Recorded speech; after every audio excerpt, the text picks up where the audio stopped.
three things. That is the three P's. The people, planet, and profits. Now, in the people and planet and profits is an ecosystem which...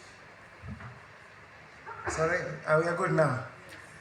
So the private sector is a three-tier system which consists of the three P's. That is the people, planet, and profits. And the indigenous foods act as a whole ecosystem. Now, indigenous foods give the private sector the platform to take on all the value chains. First of all, the SMEs in agri sector, there are 92%, that is both licensed and unlicensed. I also mean that even the mama mboga is a private sector. Therefore, the African population is blessed with what? The youth population, which you know the numbers. So basically, this youth population, people need to eat. It also depends on what? The urbanization. Most people are moving to the urban areas.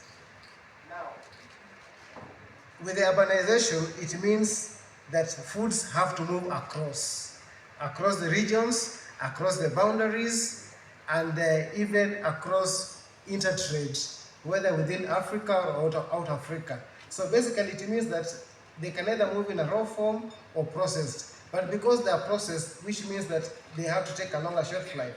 Now the private sector comes in and now looks at the numbers. What are the numbers saying? Because numbers don't lie. And they always look at the bottom line.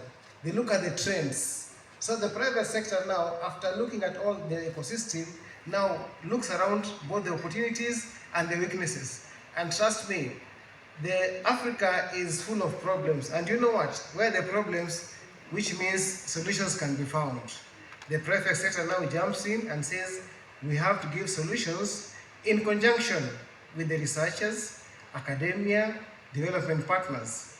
But now, why the private sector becomes very key is because they are the drivers of economies. Right from the whole value chain, let's talk of pre-production. They come in the areas of seed banking, they come in the area of production, they also come in areas of inputs, that is fertilizer and financing. When it comes to processing, they are key because they know what the demand is. Because out of the research that has been done, they can be able to tell in a certain region this is what is needed, even if it's being imported from across the valleys. So they actually arrive before other people because of their need to make the triple bottom line, that is the profits behind them. Now, when the private sector comes in, it also helps to push policy, as the government is saying. Sometimes governments, not only Kenya, but even across the world, can be slow. But the private sector now comes in to say, what? This is what you want to do, but it is beneficial because of the kind of the numbers we have. So it leads in all angles in terms of policy shaping, policy creation, and even drive the research, because research comes in to give private sector the nod to go ahead that what we have researched here can be good for health and wealth. So the indigenous subject on health and wealth is very key for private sector because they are the ultimate beneficiaries and they are the ultimate pushers, because if 92% of the SMEs are private sector, then indeed they have a very key role to play for the trade and investments. Thank you very much. Asante sana. Now, this one really be keen to know, Honorable Dr. Shem Ochodo, where did we miss it when it comes to indigenous foods? And what new initiatives are we introducing that will truly work?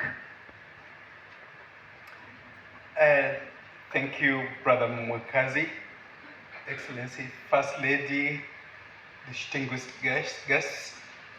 I know for the youth, they were saying they're not sufficient in the room. How about the forgotten Kenyans?